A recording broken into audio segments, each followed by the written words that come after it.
My dear friends, I come to you today with a revelation so profound that it will shake the very foundation of everything you've been taught about manifesting love into your life. What if I told you that all those vision boards collecting dust in your closet, all those affirmations you've repeated until your voice grew hoarse, and all those crystals adorning your nightstand were merely keeping you trapped in a state of wanting, forever separated from the love you desire?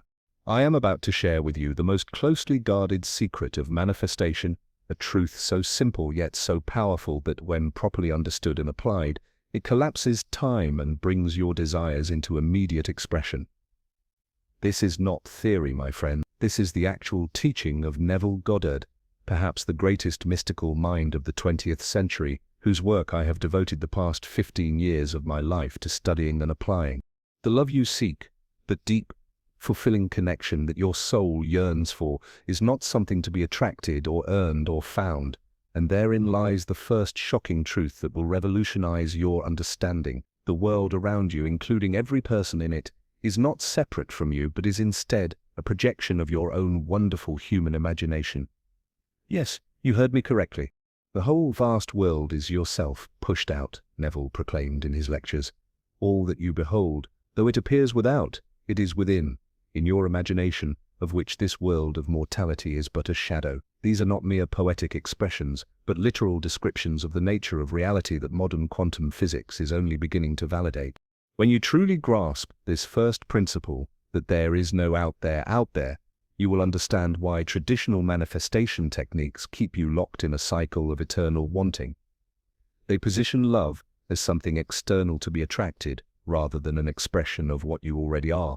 Let me share something that may shock you even further.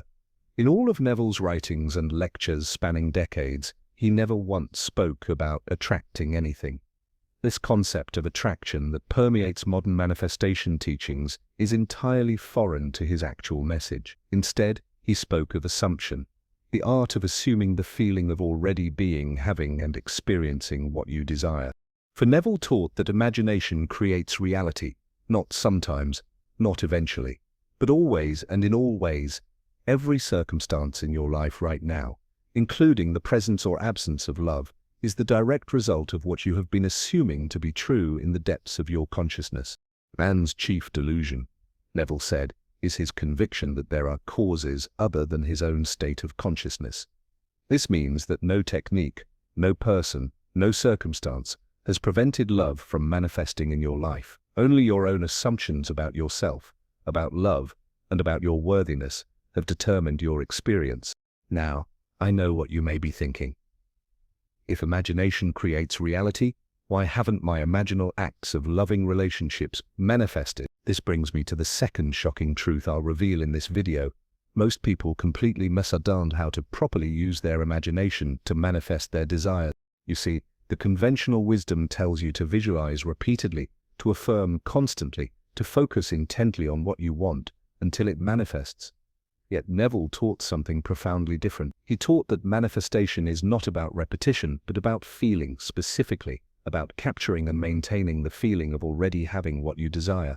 Feeling is the secret, he proclaimed. Not thinking, not visualizing, not affirming, but feeling. When you can capture the feeling of being loved completely, when you can feel the satisfaction of being in a fulfilling relationship, when you can feel the joy of shared moments with your beloved and sustain that feeling as you fall asleep, you have set in motion forces beyond your comprehension. And here's where we arrive at the third shocking truth that most manifestation experts get entirely wrong. Your conscious efforts at manifestation are actually preventing your desires from materializing. Yes, you heard me correctly. The very techniques you've been taught are the barriers to experiencing the love you seek. For Neville taught that manifestation is not an intellectual process of conscious mind control, but a surrender into the feeling of the wish fulfilled. It is not about doing, but about being, not about becoming, but about assuming, not about tomorrow, but about now. The time it takes your assumption to become fact, your desire to become reality, depends upon the naturalness of your feeling of already being what you want to be, Neville taught.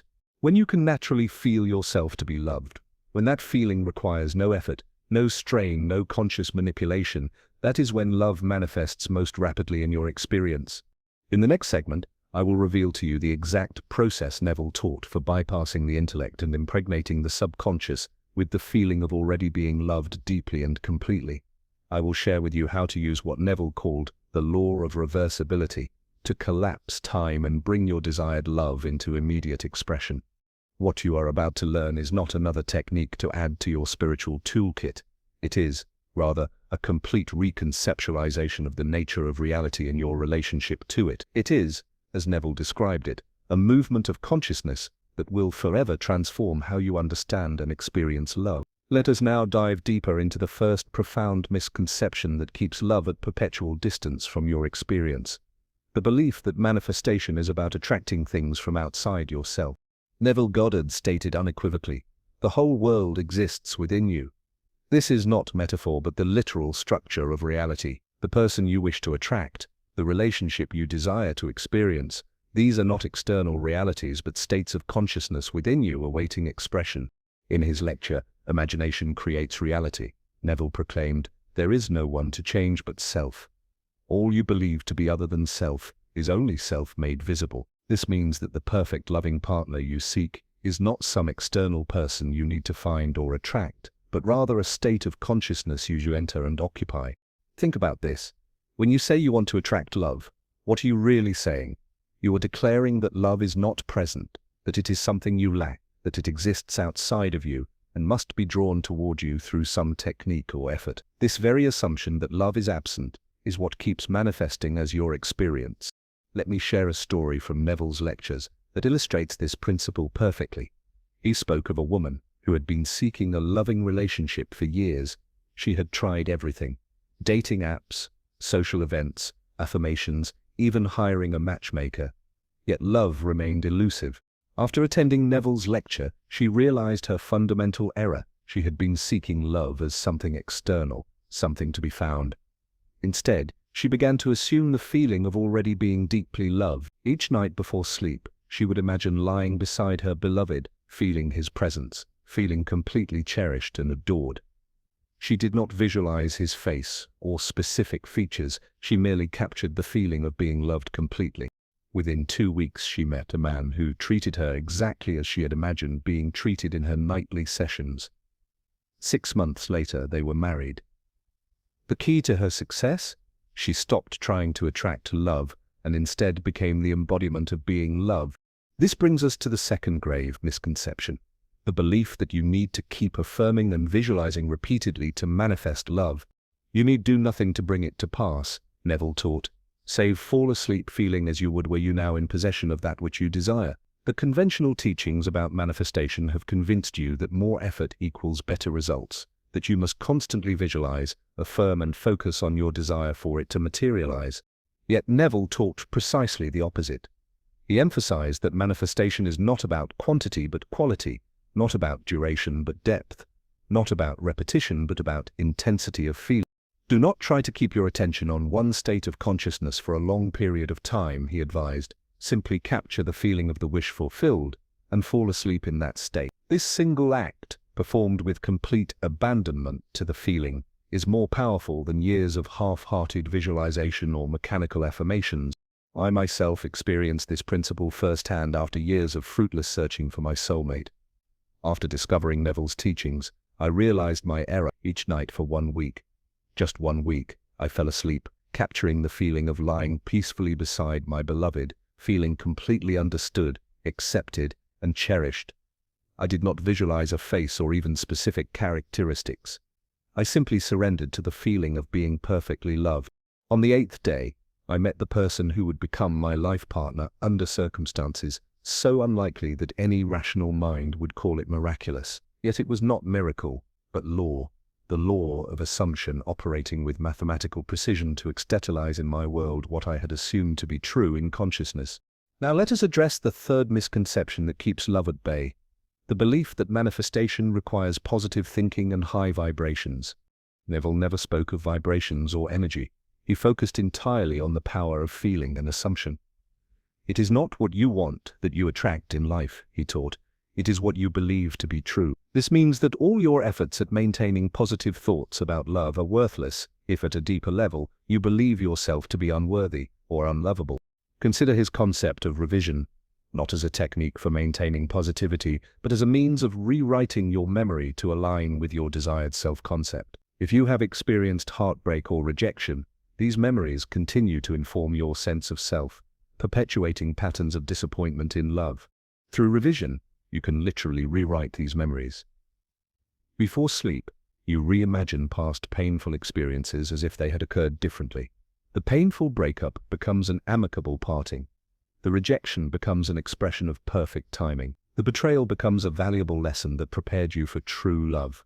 As Neville taught, revision is the way to freedom from the bonds of the past. By revising your past experiences with love, you alter your self-concept, and when your self-concept changes, your experience must change to match it. Unlike the popular law of attraction, Neville's law of assumption does not require you to maintain constant positive thoughts. It requires only that you capture, even for a moment, the feeling of your wish fulfilled, and then operate from that state as if it were already accomplished. In his lecture, "Feeling is the Secret," Neville proclaimed, "All you can possibly need or desire is already yours. You need no helper to give it to you. It is yours now. Call your desires into being by assuming the feeling of their fulfillment." This means that the perfect loving relationship you desire is already yours in the realm of infinite possibilities.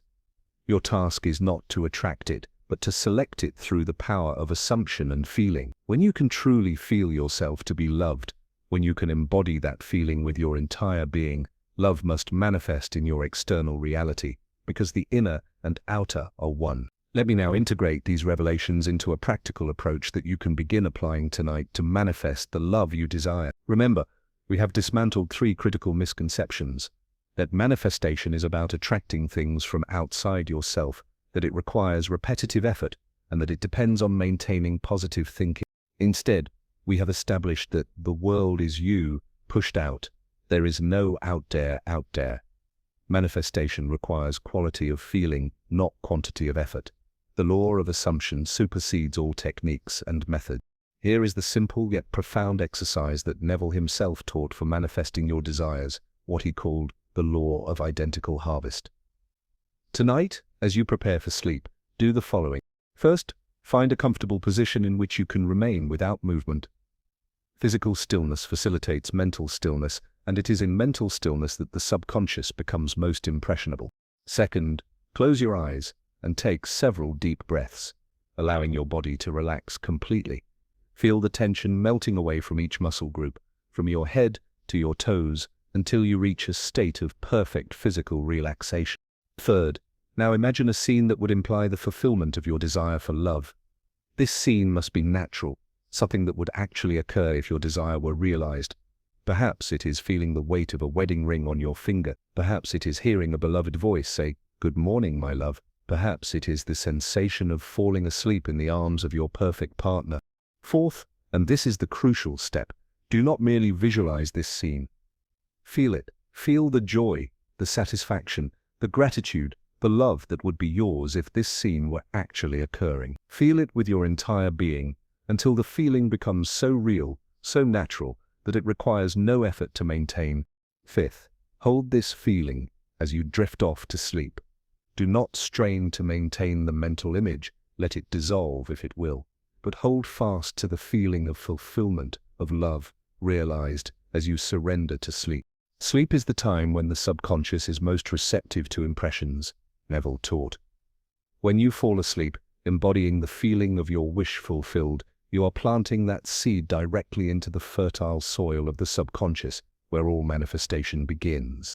Now you may wonder, how long will it take for my desire to manifest? Neville addressed this directly. The time interval between your assumption and its fulfillment is determined by the naturalness of your feeling. The more natural it feels to be deeply loved, the more rapidly that reality will externalize in your experience. Some of you may object, but it doesn't feel natural to me because I've never experienced this kind of love. Neville anticipated this concern and provided the solution. If it is difficult to imagine yourself as the man or woman that you desire to be, then use the formula of Job, who, without having any evidence of rain, said, "He has done it. Thank you, Father." And the rain descended. This means that if you cannot naturally feel yourself to be deeply loved, then simply give thanks as if your desire has already been fulfilled. Thank you for my perfect loving relationship. Thank you for bringing my soulmate into my life. Thank you for the deep love I now experience. This attitude of gratitude bypasses the intellect and impresses the subconscious directly. Another common objection is, I've tried visualization before and nothing happened. To this, Neville would respond that what you tried was not his teaching.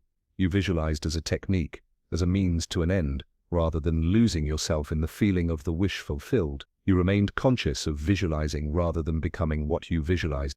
You must be in it, not looking at it, he emphasized. You must be part of the image, actually experiencing the state dreamed. When you do this correctly, manifestation is not a future event, but an immediate experience. You are not trying to make something happen tomorrow. You are experiencing it now in your imagination, which is reality in an incipient state. Let me share one final truth that will accelerate your manifestation beyond measure.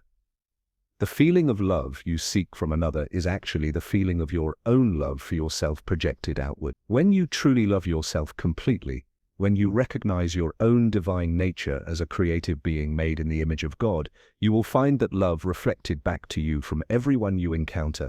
To attempt to change another without changing yourself is futile, Neville taught. This means that all the work of manifesting love is internal. As you change your concept of self, as you embody the feeling of being worthy of perfect love, the world which is yourself, pushed out, must rearrange itself to match your new self-concept. Begin tonight. Fall asleep, feeling deeply, completely loved. Do this not as a technique, but as an expression of the truth of who you really are. Do this not to get something, but to reveal what is already yours. Do this not with effort, but with the naturalness of accepting your rightful inheritance. For as Neville proclaimed, an assumption, though false, if persisted in, will harden into fact. Assume the feeling of being perfectly loved, persist in this assumption, and watch as it hardens into the fact of your lived experience. The love you seek is not in some distant future. It is not dependent on chance meetings or favorable circumstances. It exists now in your wonderful human imagination, awaiting your assumption of its reality to project itself into your visible world. Imagine lovingly, assume naturally, sleep confidently in the knowledge that what you have felt as true must, by immutable law, externalize as your experience. This is not manifestation as you have understood it. This is creation as God intended it. Will you continue struggling with techniques that position love as external to you? Or will you claim your rightful place as the operant power in your world and assume the feeling of the love you desire? The choice, as always, is yours. But having heard these truths, can you truly go back to the old ways of thinking? Begin tonight. Feel yourself loved, sleep in that assumption, and prepare for the miracle that must follow as surely as day follows night.